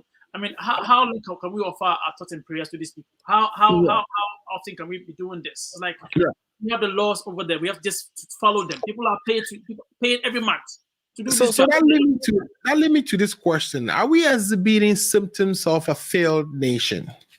Yes, in that terms, I would say so, because you would think that since independence, there have been laws to prevent some of these things, but then we wait till some stuff happens. We are so reactive, right? Although we have the laws in our books, we are so, like, it was sad with Malcolm's situation that you would think that other sectors would say, hey, let's make sure we follow all. Let's make sure this doesn't happen again. It doesn't happen again. And even one life is one life too many, right? One life is too many. Like when we in January we're talking about that. Let's wait till June, July. Yeah. Even we are gonna have floods again, and people are gonna die. It's like it's sad that just because it's not politicians, family members, they don't really pay close attention to these things. Yeah, I remember the flood that happened in Accra, and then the gas station had gas leaking and then fire and burned the whole place down. Yes. Yeah, and to today, we still have the flood issues in Accra. So what is it about flood in Accra that cannot be tackled by all this government? It's amazing. It's appalling. And over here in the US, you hear natural disasters that the government cannot do anything about those things. Yeah, for instance, a hurricane, you don't know where it's going to hit. So we can't really do much about it. But flood, we know it's persistent. It goes through the same area. It's every day. You know? Maybe we have to come up with ideas to tackle certain sectors. Right. To create awareness about some of these things so that Paul and myself it will not be a banter between Paul and myself, but we're talking about issues in Ghana. So Right. it helps. Otherwise, it's sad. Today watching it, I almost cried. It's like, Right. wow, Right. the whole town is gone. The whole town is gone. The whole town is gone. The town gossiper is gone. The town, everybody in the town, everything. If you think you're the big man in the town, you're gone. You're gone. It's no fault of yours. Yeah. No fault of yours. No pre-warning, nothing. Before you hear it's a big boom and you are gone. And there are laws on the book to prevent things like this from happening. So it's sad. It is. Yeah. It is. Okay. Yeah, I thought on a quick one on on Black Stars, and then of course I wanted to hear your thoughts on Asantehene and Bonahini, and then we'll bring it to an end. You know, our team has gone to African Cup of Nations, and we have now won a single game. This is the lowest we've seen our Black Stars, right? What needs to be done here? Of course, you could even see this coming because you see our players are not playing at the highest levels. You look at all the big teams, and the only person playing at a team that you can be proud of is Partey at Arsenal. Everybody else is playing in some Arab nation or some minor league somewhere. That tells you the caliber or the quality of players we have, and that we should be expecting that to be successful in tournaments like this. Are you surprised by the results from AFCON? I let me say I was hopeful that probably we'll go far, right? But I was not really certain that I only could hope, right? Because one, a coach we brought by a coach who has not done anything in the past 6 or 7 years. Right. That's one thing. You're talking about Milo here, Mr. Milo. Yes. And also, you think I don't think they have a star who plays in Arsenal. I don't think they have a star who plays in any top league. Right. They were playing for the badge. Or they're playing for the flag. I mean, you could see clearly that our guys were not really careful about what they were doing. Yeah. You think that we are going to be making $4 million from this tournament, but we're spending so much, like over 60 million. Yeah. It's not making economic sense. It's good for bragging rights. Right. And I wish Paul would talk about this. Like, right. So it's another wasteful opportunity. It is. Yeah. I mean, these players are already in big teams that pay them a lot of money. They are coming to play for Ghana because of money. If that is the case, then we really don't need them in the team, right? No. You should be playing for Ghana out of pride. And it's an opportunity to actually be seen by clubs that would be interested in you. So for us to be spending 60 million on these people as remuneration while we are making only 4 million from this is ridiculous. It's ridiculous. You come and tell your people that you are going to charge them e-levy. It makes no sense. The way you are using the money does not justify the type of taxes you are introducing. Yes. And you think that also that we would invest in sending our coaches to abroad. Right. Invest in our coaches, local coaches. Because I don't understand why you pay a foreign coach 30 million or 15 million, 30,000 a year, a month, 40,000 a month. He comes, you rent a place for him. Then your own local man. He does a job. You can't even pay him a month. Right. Like, it's ridiculous. Right. So we have to invest. We have the talent. Right. We don't have technical people to help us to succeed. So you can see our guys can play. There's no doubt about that. They can play. I mean, they were wasteful in some. You can see sometimes, that Jordan falls too quickly, and he need a little physicality because this is Africa soccer. Africa soccer, you need to be strong. You are in the final third. You have the ball. I mean, it's not time to fall because usually they don't give you penalty quickly in our tournaments, as we are all familiar with. But do you also kind of would you also say we were not helped by the referee because the red card for you in the game with Cosmos was completely uncalled for. All of a sudden, this guy did one tackle on a, or was engaging whatever with the goalkeeper. All of a sudden, you give a red card. This is the same referee that ended matches like in the 84th minutes. Yeah. So it is that we were not. But would you say it is because of that red card strictly? That is why we were not able to win that game. No, I would not certainly say, because with 10 people we were able to pull out two goals, and it felt like that Cosmos game would have been the game we really, really wanted to win, considering how we even performed with 10 players. If we had Dede Ayew throughout that game, and he usually spring surprises, score some goals out of nothing. Do you think we would have made it? If you realize, when he even came off that game, we played even better. That we played the whole tournament, even with 10 men. Even with a 10 men, correct. Yeah, we didn't have a great team. So right. I don't. Although it was hardly why we were not able to continue, but I don't think that was solely our team was not the best. And we had figures in the team who felt like they have to play. They have to play 90 minutes. They cannot substitute. And the coach was so. We have Ronaldo's in the team. Let's put it out. Yeah. So it's But if you look at the Nigerian team, like they all know that they're playing for a team.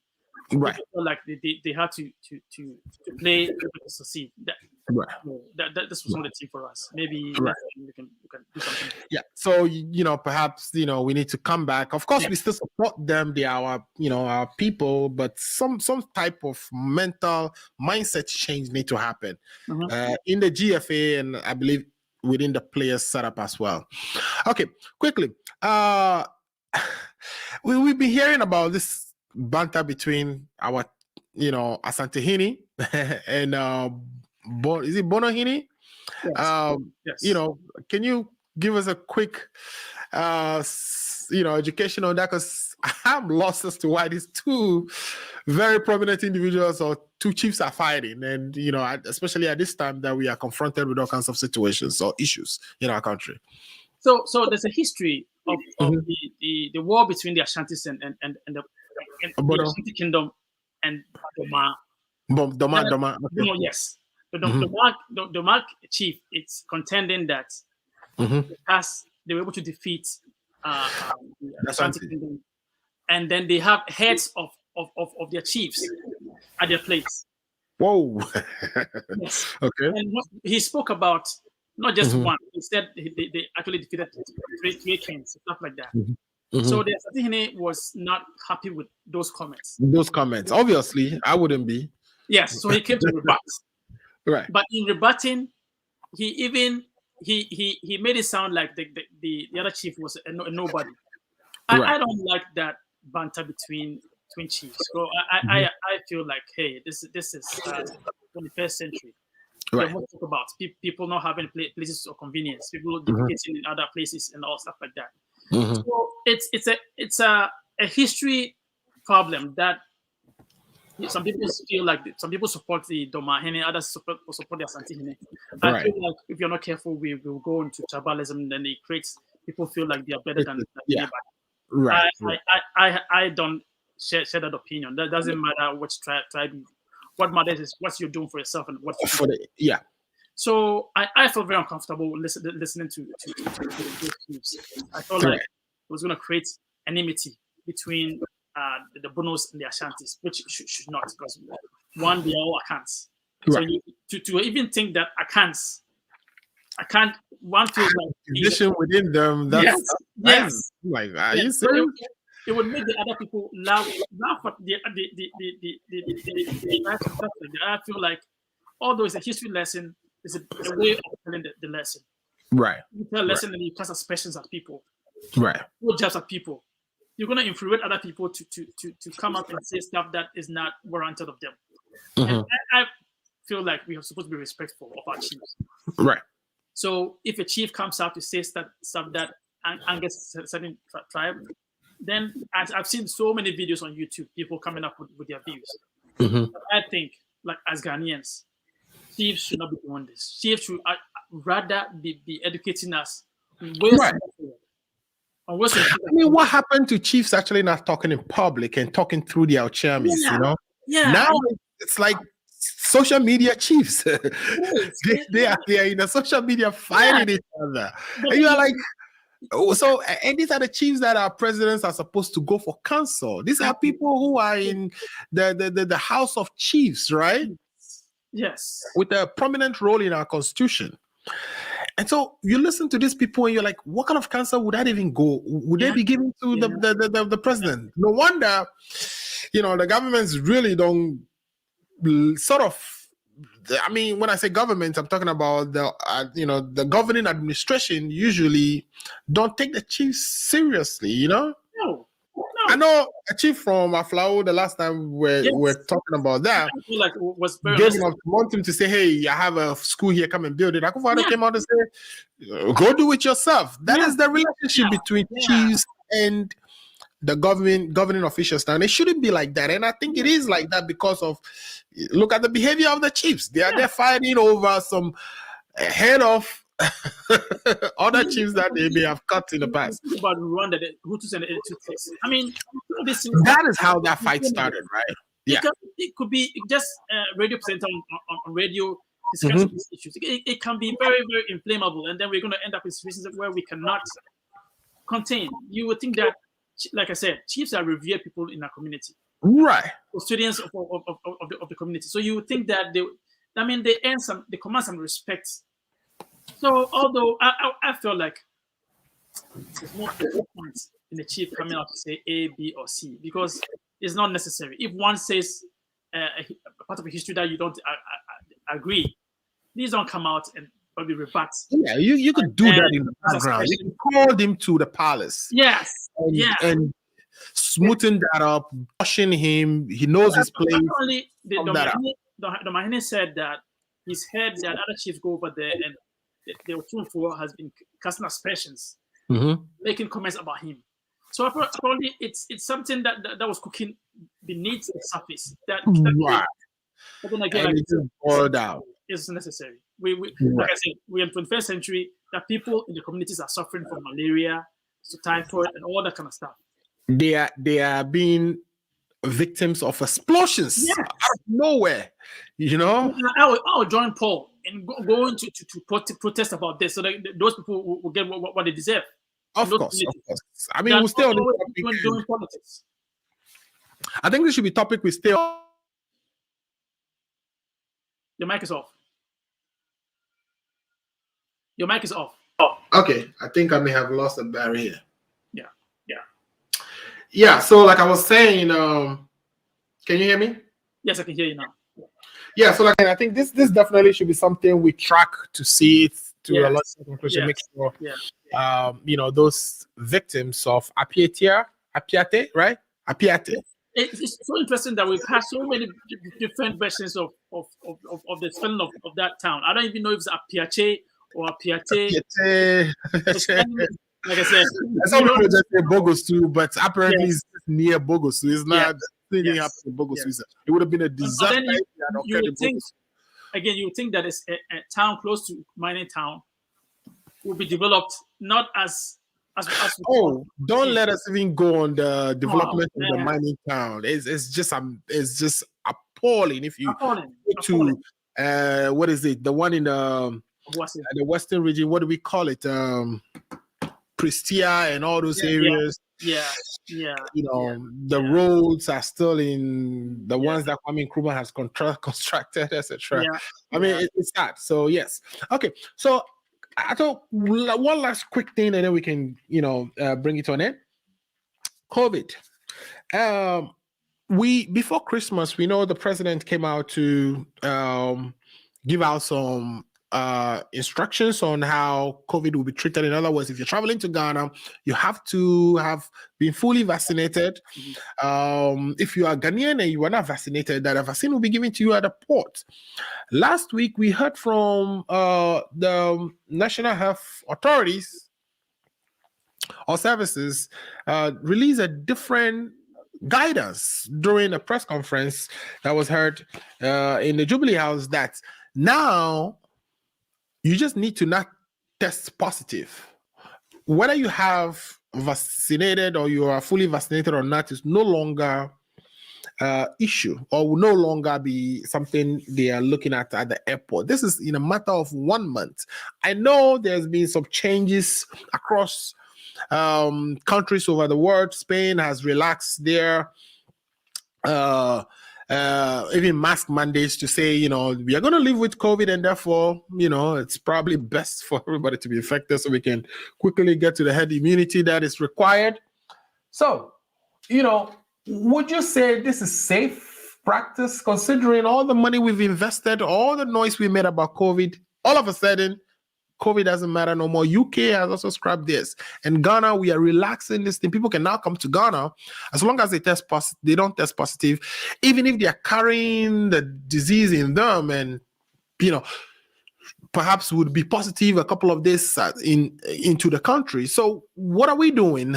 Has COVID all of a sudden died down, or is it feeding into the speculation people had all along that governments have just colluded to kind of make us all feel intimidated by something that is not as deadly as it really is meant to be? So the good thing about Ghana or in Africa is that we've not seen the mortality cases rise as much as over here. Right. You can understand that maybe now, after a month, government is rethinking and saying that maybe you only need a negative test right. to be able to come to the country. Mm-hmm. In the US, in Chicago, where I work, I've seen people die. Many people die. Mm-hmm. I lost a friend last 2 weeks to COVID. Wow. Yes. So sorry about that. Yes. So we have to take this. I mean, some of us, or all of us who are over here, I lost a friend last 2 weeks. It was a nurse. Wow. At his house for a friend of mine like a couple of weeks ago. Mm-hmm. Yeah, he had chest pain. They called the ambulance, and then he passed right at his house. He was married with three kids. Right, and then when they tested him, it was COVID. Yes. So I'm saying but in Ghana, you see that the cases are not as relatively higher as compared to here, and then the rate is reduced. Mortality rate is super low in Ghana. Yeah, it is super low. So I can understand why. But then it's interesting how the 360, the way also like almost a month they were coming up with all these mandates. And then all of a sudden, Dr. Nsiasa was on news file. I mean, depending on all these points, all of a sudden it changes. I mean, with COVID, is how I see it. I feel like at the point we're all going to get COVID. Right. Like it's a timeline for us. Whether you survive would depend on your immunity. Right. And I don't care if people want to vaccinate or not. But I don't know any other way people can avoid this COVID. Right. Because all of us, some people have had it 3 times. 3 times. I mean, I think some people even had it, they just didn't know. Yes. But then to you, whether you know that you survive, you don't know. Like my friend, although he had other comorbidities, he had hypertension, he had diabetes. Right. So it's tricky. I mean, I know the conspiracy all about COVID, but then it wouldn't make sense. How can the whole world collude to come up with something like this? How would they know if they'll survive themselves? We have people in government who have died. Right. Doctors who have died. Right. So we have to take it seriously in terms of we have people who denied it and they died as a result. Yes. So there's no knowing, No, and it's a novelty. We don't notice why people say, oh, but the vaccines are not working. Yeah, no, because it's a novel disease and people don't know. So I guess the follow-up then is it genuine when you see this flip? Do you think it's genuine, or is just the hurry to get the economies open? One is, I think it's a hurry to get the economies open because people are suffering. Right. The government in other places they have to come up with ways to pay people to even stay at home. Right. But then that's why it's interesting that some other places are not enforcing vaccinations, because that's right now as the only way we can avoid. Because if you're not enforcing vaccinations and you're not enforcing mass mandates, so what are you doing? And people are, like I can say, it's not a false statement to say people are dying. I have seen people die from COVID. A lot. At the hospital, we have one unit, we have over 20 patients on COVID units. Mm-hmm. So it's not like I've not seen people with COVID. So Mm-hmm. this is something real that I see. That Right. most people who have comorbidities are dying every day. Well, some argue that the deaths mostly are caused by the ventilators. No, but right now we don't have people on ventilators, but they're still dying. Right. Right. So people are still dying. The disease is deadly. There's nothing like you about that. Disease. I mean, you and I will survive, but other people may not survive. Right. But you don't know when you're going to get infected, and then at the point that you get infected, how your immunity is. Right. So if they say that you're going to the market, you're going to meet someone who's going to kill you, get a machete, and you say no, I may not meet the person. You don't never know when you're going to meet the person. You don't know, right? You don't know. So I feel like I encourage other people to vaccinate. Even you think it's not, you don't know if it will work or it wouldn't work. But right. In very dangerous times, that this COVID has really caused a lot of havoc. Right. Caused a lot of havoc in families. I had the COVID and I had to stay home for almost a week. My whole family. So you can imagine. It's not just the disease. So nobody can tell you that this is fake. No. Right. No. But then, like I said, I agree with you. The governments probably are thinking about the economy. Yeah. Other ways to at least let people be out there spending money so the economy can grow. But I'd encourage people that if you have not vaccinated, the COVID is real. Some people have had it 3 times. So if you have it one time, maybe you have to thank your stars. Oh God. Right. I may have had it. I just don't know. Yeah. It's a timeline. It's a timeline. So it depends on when you get yours and how good your immunities are. Your immune systems are. Yeah. Right. All right. Well, Ato, even though you missed last week, you actually covered everything we discussed last week. So thanks so much for coming today. Now, do you want to leave us with some few last words from everything we discussed today? I mean, it is sad that we come here and everything we talk about is bad news. We are looking forward to good news. Yes. At some point we get to bring some good news, right? But such is our story. Our country, it's not in the best of shapes. So what would be some of the last words that you would like to leave with my viewers and listeners before we bring the show to an end? Yeah, my last words would be: we should always remember those people in Piate. It's not fearful silence. It's a very sad situation that if you've not seen the pictures, just go look for yourself and maybe say a prayer or two for them. And hopefully the government would them as necessary. I wish our viewers, yourself, and other people who did not come today, a very peaceful new year. I know we have a lot of stuff coming up. So viewers should please stay and watch with us every Saturday. Thank you so much, Dr. Ato, for those beautiful and nice words. We enjoy your company today, and thanks for always responding to the call and being, one of the valuable members of the Ghana family. We really appreciate everything you do for us. Thank you so much. All right. So, ladies and gentlemen, viewers watching the show, that would be our show for today, January 22nd. We appreciate you for stopping to watch us. If you haven't already done so, please share so others can also benefit from our show. My last words would be just to add to what Dr. Ato said. Our prayers and thoughts are with the families of the souls that we lost at Apiate near Bogosu, or the victims of the blast or the explosive that blasted at Apiate. We hope that our government would tighten up its regulation frameworks, but not only that, but also the implementation, so that the rules on our books work the way they are fashioned to actually operate.